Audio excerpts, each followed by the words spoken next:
At her grandmother's birthday banquet, Arya is asked to choose a husband for an arranged marriage. Everyone expects her to pick Damien, the cold, untouchable man she chased in a past life and died unloved beside. But this time she turns and points to someone else. Caleb, the awkward cousin bickering with a child over a lollipop. In her second chance at life, Arya refuses to suffer again, even if it means rewriting fate itself. The banquet hall is drenched in opulence. Crystal chandeliers dripping from the ceiling, golden accents lining the marble pillars, and the scent of aged wine clinging to the air like perfume. Everyone is dressed in their finest. I'm in soft lavender chiffon, hair pinned back, heels that pinch. But none of that matters. Because when I step into the hall, the first person I see is Damien West. He stands like a statue, tall, sharply cut suit, hands clasped behind him, the very picture of restraint. People orbit him like he's the sun, yet he stands in shadow, untouched. His eyes meet mine briefly before they flick away, as if the sight of me means nothing. Just like before. I quickly look away, the corners of my mouth tightening. I know this scene too well. I've lived it once before. The last time I stood here, I made the mistake of walking straight into the fire. I chose Damien. And I burned for 5 years. Not again. I turn on my heel and walk to the far side of the room, away from him, away from memory. There, in a corner near the dessert table, Caleb Hart is crouched, locked in a fierce debate with a toddler over a lollipop. His dark hair is messily parted, his sleeves rolled up like he just rolled out of bed and forgot he was supposed to be at a formal family banquet. "Listen, little man," he tells the child solemnly, "I saw it first." The boy sniffs, his lower lip trembling. Caleb sighs and offers him the lollipop anyway. The child beams. Caleb grins like a proud uncle. I breathe. May the birthday star live as long as the eastern sea and be as enduring as the southern mountains. The cheer rises and all eyes turn as my grandmother, Madame Lynn, is wheeled into the center of the room, regal despite her frailty. My cousin Mason nudges me from the side. "Arya. Grandma's asking for you." I step forward and kneel beside her wheelchair. Her hand, withered, veined, clasps mine tightly. "All the boys from the Hart family are here today," she says, her voice still rich despite age. "I want to fulfill your grandfather's last wish. Choose someone, Arya. You're the last one unmarried and my time is nearly up." My heart skips. All eyes shift to two men standing opposite ends of the room, Damien and Caleb. I glance at Damien again, his face unreadable, gaze distant. I remember cold shoulders, long silences, empty dinners, and nights I cried myself to sleep beside a man who never turned toward me. Then my eyes move to Caleb, who is now helping the toddler fix a twisted bow tie. I lift my hand. "I choose him," I say clearly, pointing at Caleb. Silence slams down like a thunderclap. Damien's head jerks up, eyes flying open. He hadn't been paying attention before.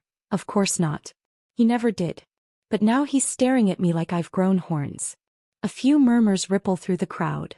"Isn't that the girl who used to chase after Damien West? I thought she was obsessed with him." "Don't say anything, the old lady's still here." My hand remains steady. In my last life I had chosen Damien. I brought lunch to his office every day.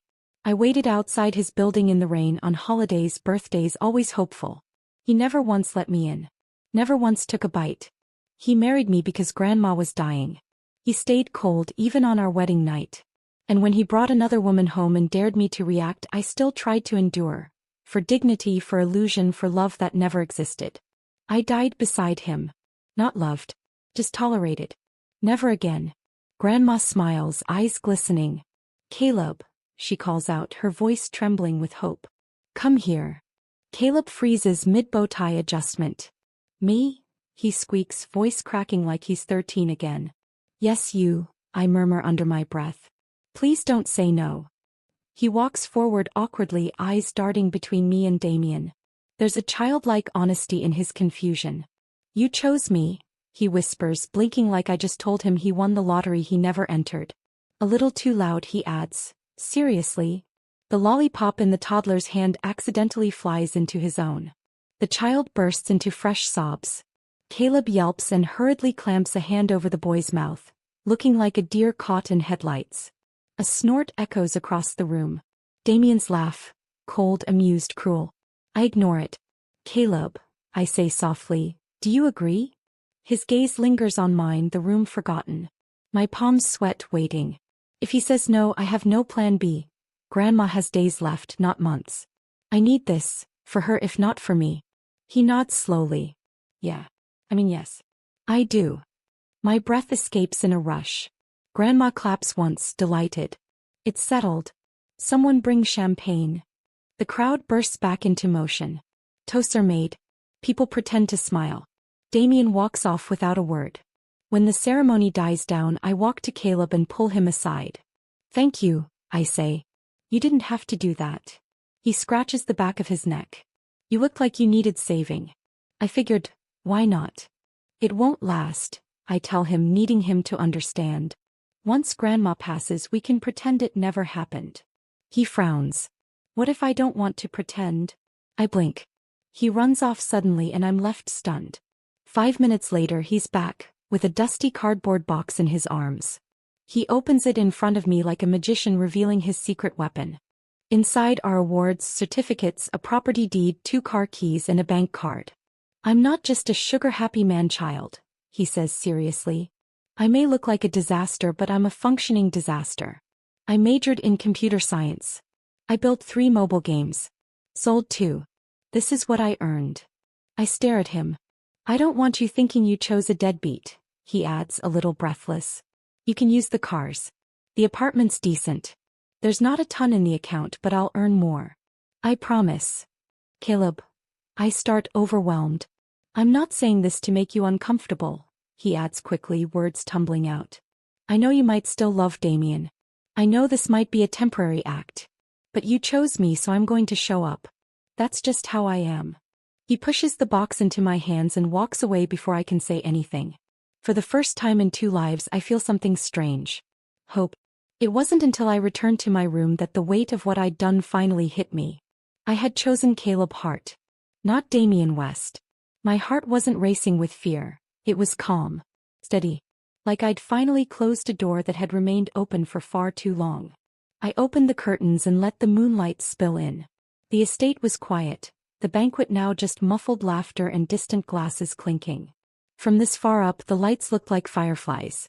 I touched the edge of the box Caleb had given me earlier, still on my dresser. The property deed peeked out from underneath the certificates. 2 car keys rested beside a modest black card with his name engraved in silver. What kind of man hands over his whole life like this to someone he barely knows? I hadn't given him anything, not even an explanation. Before I could dwell on it, a sharp knock snapped me out of my thoughts. Arya, came a voice. Familiar. Clipped. Pulled. I didn't need to open the door to know who it was. I opened it anyway. Damien West stood on the other side, still in his tuxedo, but his jacket was gone. His tie was loosened like he had tried, unsuccessfully, to relax. The sleeves of his shirt were rolled up slightly, exposing forearms I used to imagine brushing against me during those sleepless nights. Playing hard to get, he said, eyes narrowing. Is it fun? I blinked, caught off guard. What? He took a step in without asking. You think pointing at Caleb Hart was clever? Some kind of stunt to punish me for ignoring you at the office last week. I stared at him. You brought me dinner in the rain last night, he continued, walking slowly toward the desk, fingers brushing over the polished wood. You left medicine, a note, told Ted to make sure I was eating. And now today, in front of the entire Lynn and Hart families, you pull this? Reverse psychology? Really? His voice cut like glass, every word meant to sting. Why would you care? I said, arms folding. You don't like me. You made that very clear. Shouldn't you be happy I stopped bothering you? He hesitated just for a second, but it was there. A twitch in his expression. A crack in the armor. You think I'm agitated because I like you? He scoffed. Don't flatter yourself. I just hate losing to someone like Caleb. There was the disdain. Not because I had left him. Because I'd picked someone below his standard. That someone, I said slowly, just gave me his entire savings account without knowing if I'd stay past next week. Damien looked amused. So you're impressed by a few $100,000 and a dingy apartment? No, I replied, stepping closer. I'm impressed by the fact that he didn't hesitate. That he treated me like a person, not an inconvenience. A flicker of something passed across his face. You always wanted me, he muttered. For years. And now you've just switched. I looked at him for a long moment. I thought about the woman I had been in my last life. The way I clung to him. The desperate dinners. The pathetic notes. The way I whispered, "I love you," into the silence of our shared bedroom, never hearing it back. "I don't want you anymore," I said quietly. And for the first time, Damien didn't have a reply. He stood still. Then, as if catching himself, scoffed and turned away. "Your choice," he said. "Live with someone like Caleb Hart. Don't come crawling back when reality hits." He walked out. I closed the door behind him and leaned against it, heart pounding, not with fear or guilt but with clarity. I had changed the trajectory. This was the break in the cycle. The next morning, Caleb was already downstairs, sitting cross-legged on the sunroom couch with a mismatched sock on one foot and a laptop on his knees. The box from yesterday was beside him, now organized into neat rows. He looked up when he saw me. "Morning," he said, standing a little too fast and knocking over the orange juice. "Still willing to go through with it?" I asked lightly. He tilted his head. "Are you?" I smiled. We sat down together. He opened his laptop and turned the screen toward me. "I didn't want to say it yesterday, but you looked like you were being hunted. I figured, if I could give you a moment to breathe, I'd do it." I glanced at the glowing screen. Game code. He really was working. You didn't have to bring the entire contents of your life to prove anything. "I did actually," he replied seriously. "People always think I'm a joke. Because I joke. Because I don't take myself too seriously. But when I care, I show it." My fingers traced the side of the laptop. "Why did you care?" He rubbed the back of his neck. "Because you looked like you'd been trying to keep the entire world from crushing you." I laughed softly. "That's fair." "And because," he added, eyes sincere now, "when someone chooses you in front of a room full of people, you step up. Even if you don't know what the hell you're doing." I looked at him then, really looked. Messy hair, rumpled shirt, gentle smile. He wasn't trying to be cool or detached. He wasn't hiding behind power or pride. He was just Caleb. And in that moment I realized something dangerous. I wanted to protect him too. That evening I visited Grandma again. She was weaker, her voice softer. But when she saw me, her eyes lit up. "You look different," she whispered. "How so?" "Like you're not carrying someone else's shadow anymore." I blinked hard to stop the tears. Grandma reached out and placed a ring in my palm. It wasn't expensive, but it was hers. "Keep it. For when the day comes." I nodded and held her hand for a long time. When I returned home, Caleb was waiting outside my door, holding 2 steaming cups of tea and a bag of takeout. "I didn't know what you liked," he said, "so I got 3 options." "That's ridiculous." He smiled. "Yeah, but so is offering your bank account to a woman who once forgot your name for 6 months." I stared at him. "You remembered that?" I asked. He grinned sheepishly. "I'm not as forgettable as I look." Later that night I sat alone, scrolling through my messages. One from Damien. "Why him, Arya? What does he have that I don't?" I deleted it without replying. And for the first time since my rebirth I slept soundly, with a quiet, imperfect, pink sock-wearing warmth downstairs, who didn't ask me to chase him. He just stayed. I was woken at dawn by a knock so soft, it almost blended into my dreams. Outside my room, Mrs. Jang stood with a faint smile and a warm towel draped over her arm. "Miss Arya," she said gently, "Madame Lin would like to speak with you before breakfast." A sharp pang shot through my chest. I hadn't expected her to be up this early. Lately, even keeping her eyes open required effort. When I got to the garden, Caleb was already there. He looked almost formal in a black suit, though his tie was crooked and his collar clearly hadn't been ironed. I smothered a laugh. "You clean up well," I teased. He grinned. "Thanks." I tried not to trip on the way here. Grandma was resting on a lounger, thin blankets draped over her. The early autumn sun spilled through the branches above, dappling her cheeks in gold. "Arya, come," she said, reaching for my hand. "And Caleb, you too." We knelt beside her. She looked between us, her gaze sharp despite the weariness beneath it. "You two are to move in together," she announced as if declaring the weather. "Right away." Caleb choked on his breath. "Move in?" I repeated, stunned. "Yes," she said calmly. "It's what I arranged for you and Damien last time, remember?" Her eyes softened. "But now you've made a better choice." I nodded slowly, trying to find a way around the lump in my throat. Don't worry, Grandma added, voice faint. I've already given you one of the family's properties, closest to your workplace, Arya. It's all arranged. I didn't have the heart to refuse her. But I also knew I couldn't stay in that house, the one she meant, not again. So I turned to Caleb. Do you still have that other place? The one near the city center? His brows shot up. Yeah. Why? Can we stay there instead? I asked. Grandma would find out eventually, I knew. But I needed space where Damien's shadow hadn't touched. A fresh place to breathe. Caleb, to his credit, didn't ask why. Of course, he said simply. I'll clean it up. Later that day, a black sedan dropped us at a narrow residential street lined with flowering hedges and sleepy houses. Caleb hopped out first and circled to open my door, looking sheepish. Okay, small confession, he said, rubbing his neck. There's only one key. I gave it to you. I stared at him. You gave me the only key to your house? I thought it would be romantic, he mumbled. But I forgot I also need to live here. I couldn't help it, I laughed. Caleb was probably the only man on earth who'd lose access to his own apartment over something this dumb. I dug into the box he'd given me and pulled out the key. He stepped back as I unlocked the door. The moment it swung open, I froze. The walls. The furniture. The trim around the windows. Everything was pink. Soft pink, bubblegum pink, peach pink, pastel pink. Even the couch had little heart-shaped pillows embroidered with glittery thread. Behind me, Caleb hovered nervously.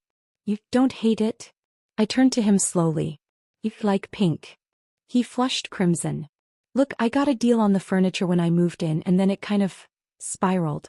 But I can repaint, redecorate, I swear. Are you kidding? I said, stepping inside. It's adorable. Really? I nodded. It's like walking into a cupcake. Caleb looked at me, unsure if that was a compliment, then relaxed when he saw me smile.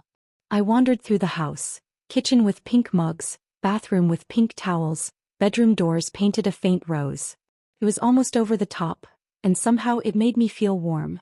In my old life, Damien never let me touch the decor. His house was gray and sterile, like living in a marble museum. He didn't even want me wearing pink. You're not a child, he used to say whenever I picked a pastel dress.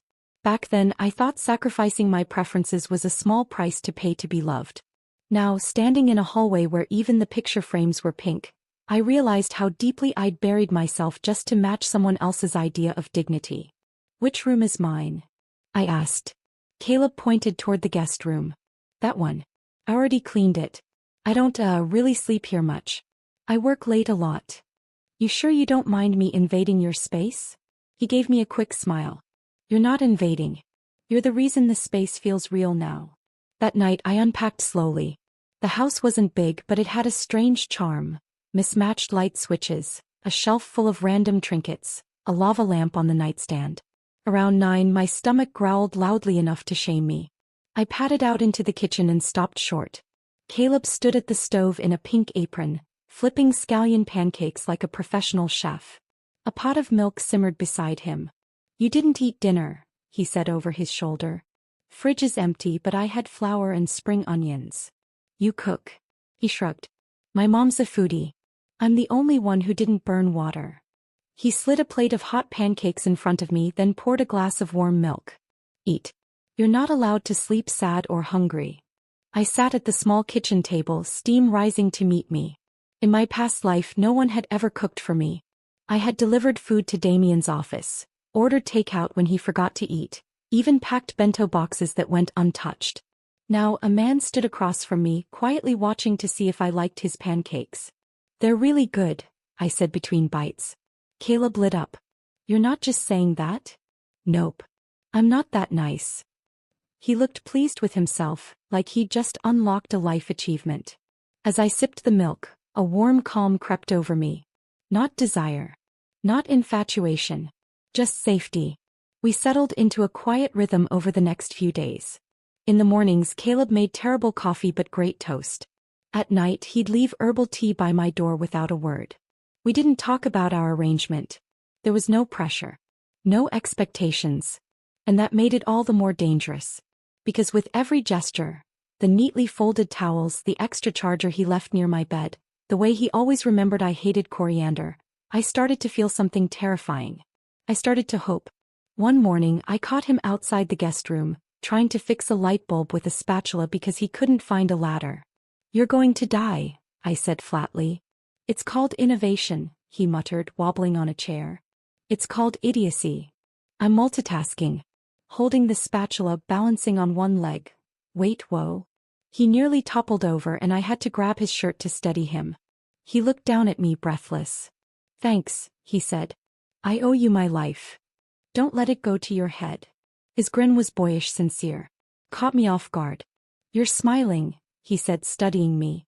"I smile all the time." "Not like that." I stepped back. "Don't read too much into it." "I won't," he said softly. "But I'll remember it." That night, as I curled up under soft pink blankets, I stared at the ceiling. I thought about how it felt to be needed, and how different it was to be wanted. Damien never made tea when I was sick. He never warmed milk for my nightmares. He never made pancakes just because he thought I'd miss dinner.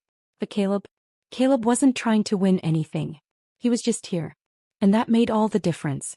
The days moved gently, like petals drifting on slow water. Outside, the trees began to turn, green giving way to soft oranges and yellows. Inside, everything remained pink.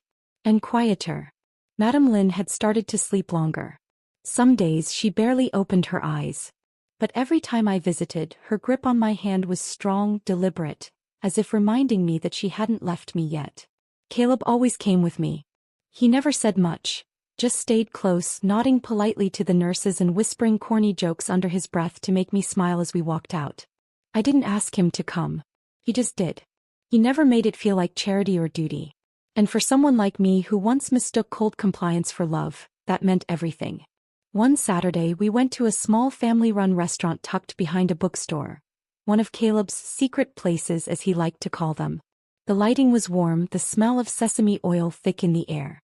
As we waited for our food, I caught Caleb sneaking a piece of tofu from the side plate. "Didn't anyone teach you patience?" I teased. "Nope. But they taught me how to pretend I had it."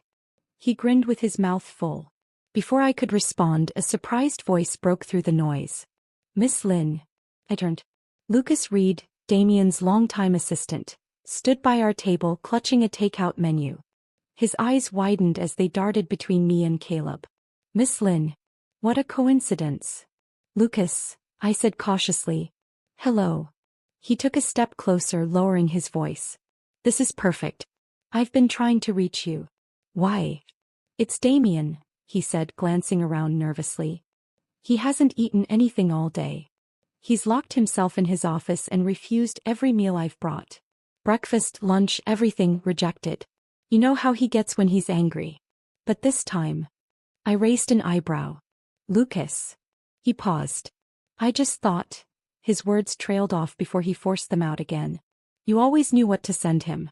You were the only one he ever listened to when it came to food." Caleb looked up slowly, placing his chopsticks down. His expression didn't change, but the playful shine in his eyes had dulled. "I'm not doing that anymore," I said quietly. Lucas blinked. "I'm not sending food. I'm not checking on him. He'll eat when he wants to eat. He always did. But Miss Lin, Lucas," I said sharper this time, "he's not my responsibility. Not anymore." Silence fell between us. Then after a long beat, Lucas gave me a reluctant nod and backed away. "I understand." I turned back to my plate, but the food had lost its warmth. So had the air between Caleb and me. He poked at his noodles for a moment before asking, "Was that your ex?" I nodded. "And his assistant just happened to find us?" "This place is near Damien's company. Lucas probably comes here a lot." Caleb said nothing for a long moment. Then he reached forward, gently refilled my teacup and smiled. "I didn't mean to make it awkward." "You didn't," I said, and for once I meant it. Later that night, I lay in bed, staring at the ceiling, the shadows cast by the curtains shifting with the passing headlights from the street below. My phone buzzed on the nightstand. "Damien, you went out to lunch with Caleb?" I stared at the screen. My chest felt oddly empty. "Damien, you deliberately took him there. So Lucas would see. Trying to get a reaction out of me." A ghost of the old me might have responded. Might have scrambled to explain, to soothe his ego, to ask why he even cared after everything. But I wasn't that woman anymore. Without hesitation I blocked his number. Then I deleted it. And then I turned off the phone and fell asleep without waiting for a reply. Over the next few days Caleb didn't ask about it. He gave me space. He brought me herbal tea every evening and left a different snack beside it. Almond cookies, red bean buns, once even a slice of homemade cheesecake he claimed was a caloric apology for buying the wrong toothpaste. He never pried. But I could tell he knew I was slipping into my own mind more than usual. The final straw came the following Thursday. I was organizing some paperwork at the research center when Mrs. Jang called me, her voice low and trembling. "Miss Lin," she whispered, "your grandmother, she's asking for you and Mr. Hart." I stood so quickly I knocked my chair over. "I'll be there in 15, I said. Caleb and I didn't speak in the car. He held my hand the whole way. His thumb traced small, steady circles over my knuckles as if to remind me he was real, we were real, and that I wasn't alone. When we arrived at the Lin estate, the halls were quiet. Mrs. Jang ushered us upstairs, her eyes already red. In the sun-drenched bedroom that had once been full of life and laughter, Madame Lin lay against the pillows, a fine shawl draped over her thin shoulders. She looked impossibly small. I stepped forward and sank to my knees beside her bed. "Grandma." Her fingers moved weakly, searching for mine. I caught them and brought them to my lips. She turned her head with great effort, her gaze falling on Caleb behind me. A smile touched her mouth. "Good boy," she rasped. "Come closer." Caleb moved to the other side and knelt, his eyes glistening. Without hesitation she placed my hand in his and curled her own wrinkled fingers around ours. "Take care of each other," she murmured. The air caught in my lungs. I nodded silently. Caleb squeezed my hand, steady and firm. And yet I knew. I couldn't keep him tied to me because of a dying wish. When she closed her eyes for the last time she was smiling. The funeral was quiet, simple, exactly how she had wanted it. White lilies lined the pews. Her favorite melody, a soft waltz she used to hum while brushing my hair, played low over the speakers. Damien didn't come. His parents said he was abroad. That they didn't want to interrupt his trip for a non-urgent family matter. In my past life he had stayed for the funeral only because I begged. This time I hadn't asked anything. After the guests left, I sat at the front of the empty hall. Caleb stayed beside me. "I'm sorry," he said softly. "I'm not." He looked surprised. "She died surrounded by people who loved her. That's more than a lot of people get." He nodded, watching me. "I need to move out," I said suddenly. His expression didn't change, but his hand, the one holding mine, loosened slightly. "I can't tie you down, Caleb," I continued. "You were never supposed to be part of this. Are you saying you regret choosing me?" "No," I looked him in the eye. "I'm saying I don't want to make you stay with someone who can't love you properly." A beat of silence passed.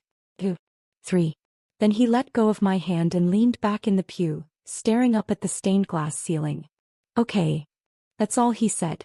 And for some reason, it made my heart ache more than if he had begged me to stay. The next morning I packed my things quietly while he pretended to still be asleep.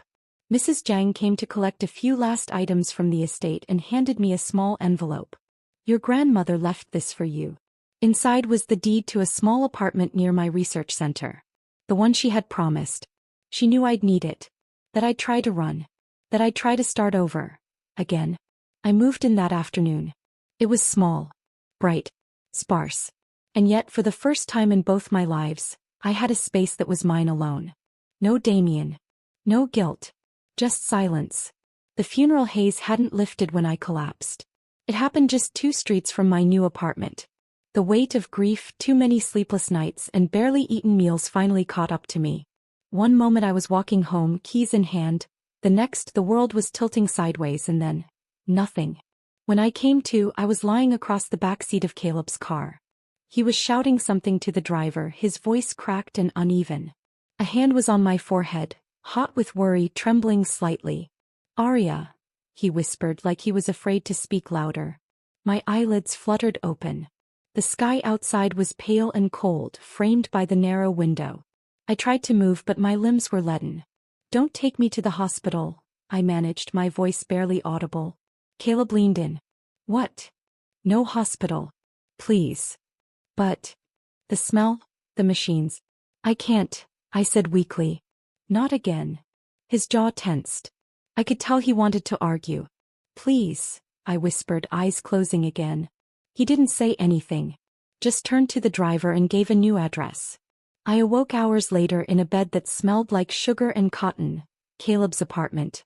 The pink walls were the same. The heart pillows. The bookshelf cluttered with programming manuals and neon sticky notes. And at my side, he was seated in a low chair, one hand clutching a towel, the other cradling my wrist like something delicate and breakable. Water, I croaked. He jolted up. You're awake. A moment later, a warm glass touched my lips.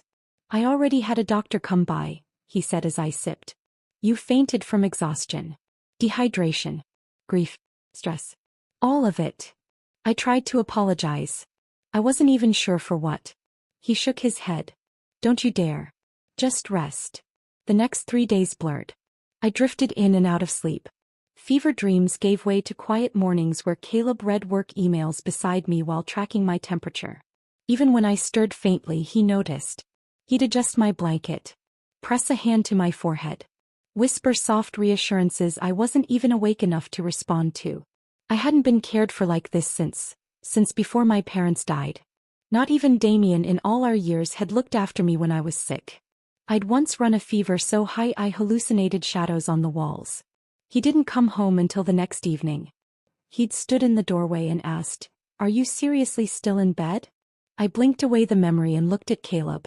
He was seated on the floor now, head leaning back against the bed, laptop propped open on his knees. His hair was messy, his eyes bleary, but he was working, lines of code blinking across the screen. "You're still here," I said hoarsely. He looked up startled. "I said I'd stay," he replied like it was the simplest thing in the world. By the 4th evening I could sit up again. "I can get my own water now," I told him. "I know," he said, but he still stood to pour it for me. "You haven't shaved." He ran a hand over the stubble on his chin. "Didn't want to leave the apartment. And I think I scared the delivery guy." I smiled. The small things. The silence, the socks left by the edge of the couch, the tea always the exact temperature I liked. They all added up to something I couldn't quite name. A presence that wasn't loud or demanding or conditional. Just there. After I finished drinking, I set the glass down and asked softly, "Why are you doing all this?" Caleb blinked. "Because you're sick. People don't usually stay 3 days for that." He rubbed the back of his neck. "You chose me. For Grandma." He hesitated. Then looked at me directly. "Maybe at first," he said, voice steady. "But I don't think that's true anymore." That night I couldn't sleep. Rain tapped against the window. Wind howled faintly through the hallway vents. Thunder cracked in the distance. I wrapped the blanket tighter around myself, but it wasn't enough. Storms had always made me feel small. The night my parents died in that car accident, the skies had roared with lightning. Since then, every storm brought back the same bone-deep panic. During my marriage, I spent countless nights trembling alone, too ashamed to ask Damien for comfort. Once I had curled up in the bathroom just to feel like I was in control of something, even if it was the cold tiles beneath me. Another crack of thunder. I winced. The door creaked open gently. Caleb stepped inside, holding a glass of warm milk in one hand and something large tucked under his arm. "I remembered," he said softly. "You said you don't like storms." I blinked. "I never said that. You didn't have to." He crossed the room, placed the milk on the nightstand and set down what I now saw was a dusty old record player. He plugged it in and placed a vinyl on the turntable, one with a soft instrumental track, lilting and sweet. The music filled the space slowly, like light flooding into a dark room. "I heard somewhere that music can ease storm anxiety," he said, scratching his head. "Also, I just thought you'd like it." I stared at him for a long moment. "Caleb," I said, "how do you know all the things I never say out loud?" He paused, thinking. "Maybe because I pay attention," he said.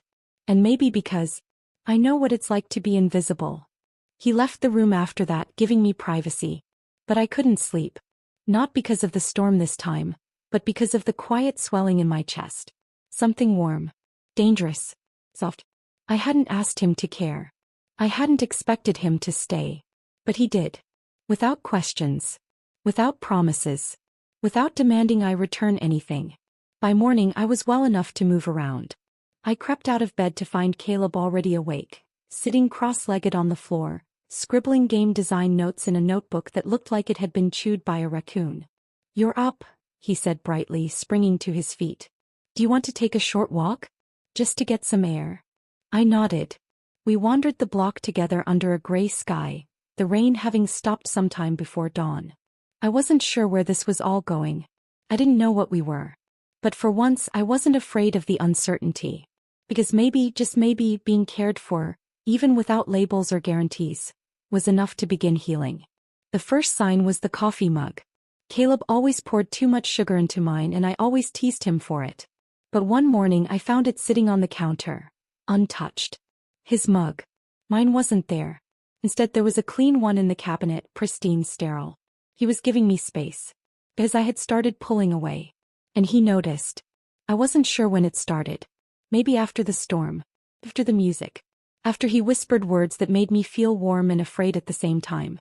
Because warmth is dangerous when you've been cold for too long. You start to think you need it to live. And then you'll do anything to keep it. Even lie, even beg, even lose yourself all over again. So I did what I had always done. I began to retreat. I went back to work, returning home later each day.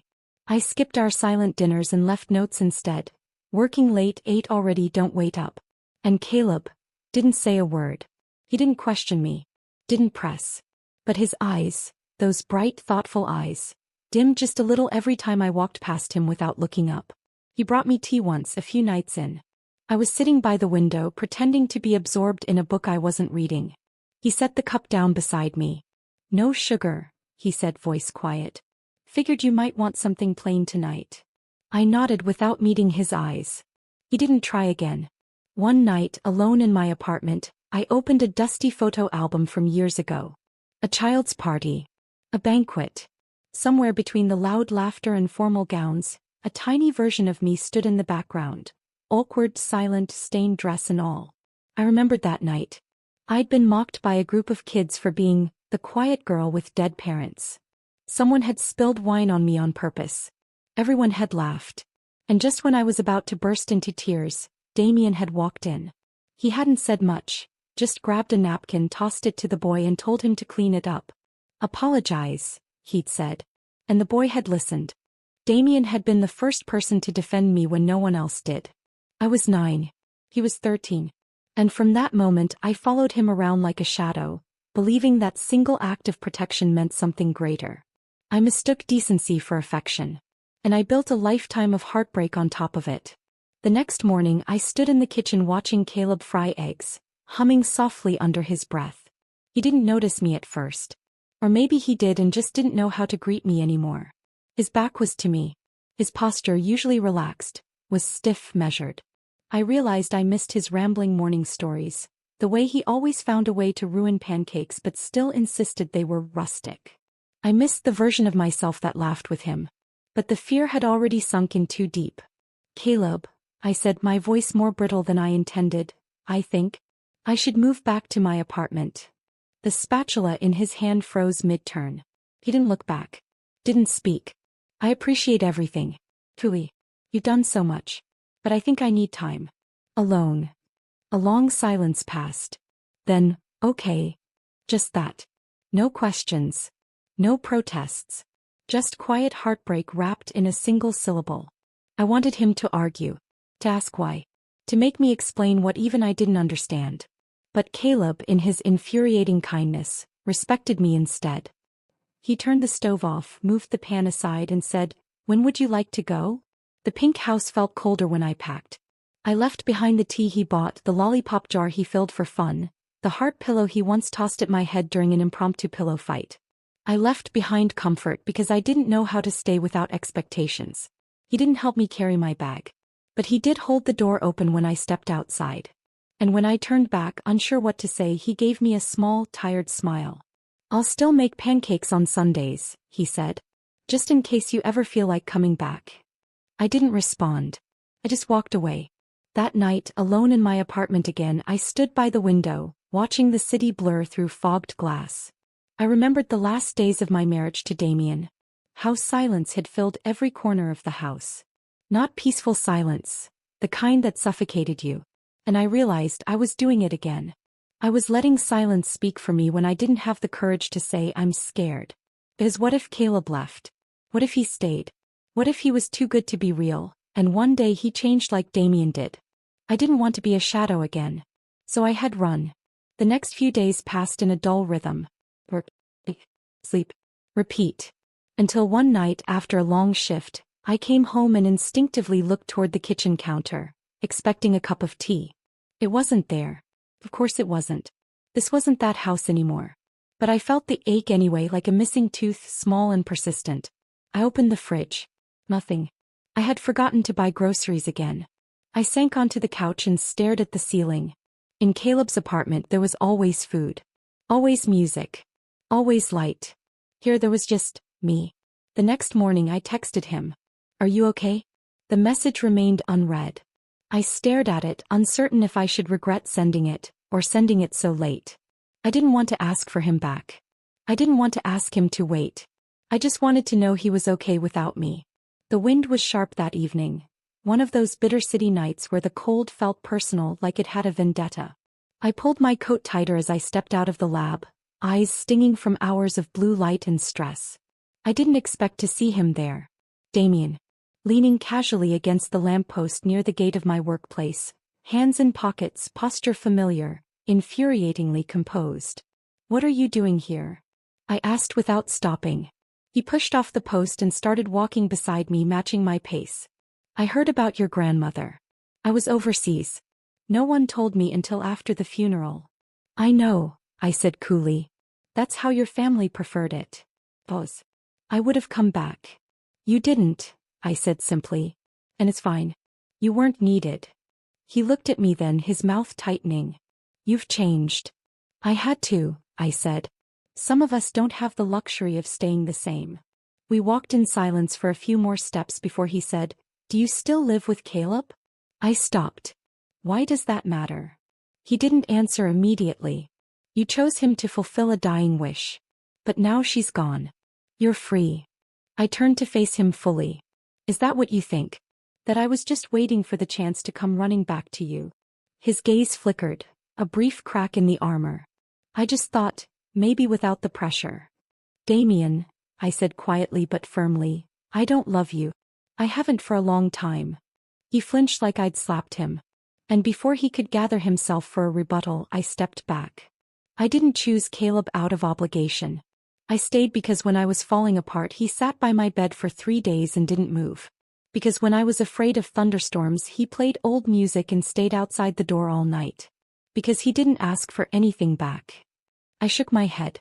"And you were never mine. You just happened to stand beside me once when I was a kid and I mistook it for fate." "Arya." "No," I lifted a hand. "This is the last time we'll have this conversation." Then I walked away. I turned the corner and stopped. Caleb was there. He was standing beside a bike rack across the street, his face pale under the yellow streetlight, a paper bag in hand. He'd seen everything. He didn't speak. Just gave me a short nod and started to walk away. "Caleb," I called, crossing the street. He kept going. "If you take one more step," I said, half joking, half despairing, "I'll make sure I run every time I see you for the rest of my life." He froze. Then slowly he turned around. "What do you want me to say?" he asked, eyes guarded. "That it's okay? That I understand?" "I don't need understanding," I said. "I just need you to listen." I stepped closer. "I don't love Damien." He didn't move. "I don't want him. I don't want that life. I want—" My throat tightened. "I want warmth. I want someone who sees me. Who stays. I want you." His jaw clenched. "Then why did you leave?" "Because I was scared," I said honestly. "Because love, real love, terrifies me." He didn't respond. So I took a breath and added, "The water's out at my apartment. Can I stay at your place tonight?" A flicker of a smile tugged at his lips. "That's the worst excuse I've ever heard." "I'm trying here." He sighed and stepped closer. "You sure?" he asked. "Because I don't know if I can do this halfway anymore." "I'm not asking for halfway," I said. "I'm asking for a chance." That night as I walked through his door again, this time by choice, I noticed the slippers at the entrance, the tea waiting on the table, the heart pillow on the couch. All the things I had walked away from, and now missed more than I could say. Caleb set the paper bag on the kitchen counter. "I brought soup," he said a little awkwardly. "Still too much ginger?" I teased. "Absolutely." I laughed and he did too. It was soft. Unspoken. But it was the start of something I hadn't let myself believe in before. This time I wasn't there because of grief. Or duty. Or guilt. I was there because I wanted to be. Because when I looked at Caleb I didn't feel haunted. I felt home. 2 years later I stood under a canopy of soft lights and warm sky, wearing a simple ivory dress with lace sleeves and bare feet. Caleb stood beside me, grinning like a fool, his hair slightly wind-tousled, his tie crooked, of course. There was no extravagant ceremony, no crowd of hundreds. Just us, a garden full of mismatched chairs, and people who loved us enough to show up without judgment or fanfare. He reached for my hand, steady and sure. I laced my fingers through his.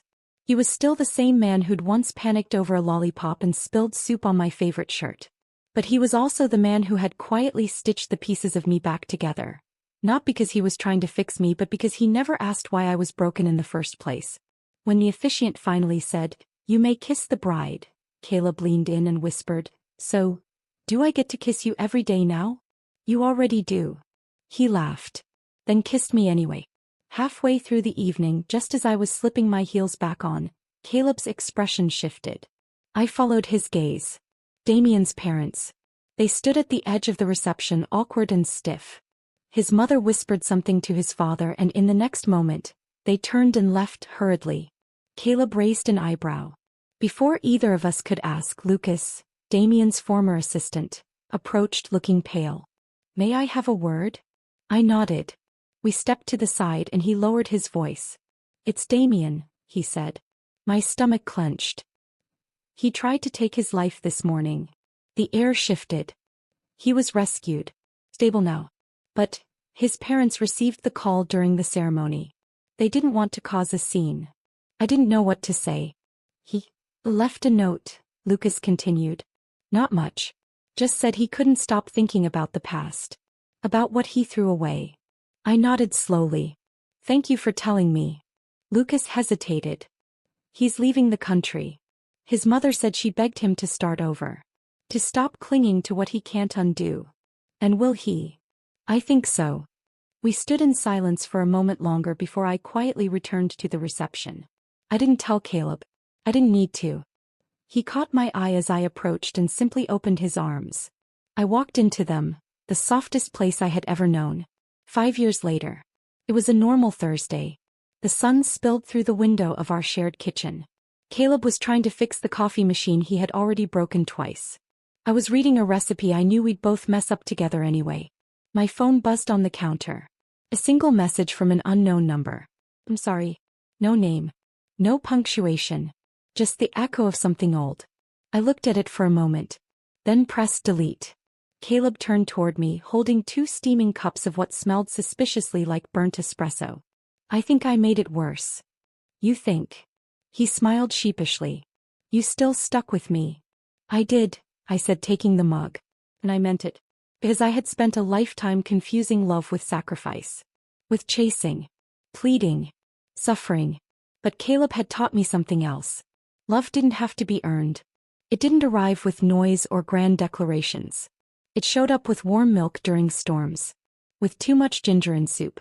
With a record player on a bad night and a steady hand through grief. I turned to him, resting my head on his shoulder. He didn't ask what I'd deleted. He didn't need to. He had always seen me even when I couldn't see myself. That night as I lay beside him, his arm around my waist and our legs tangled under too many blankets, I whispered the words I'd once thought I'd never say again. "I'm happy." He tightened his hold, half asleep. "Good," he murmured. "I plan to keep it that way." The end.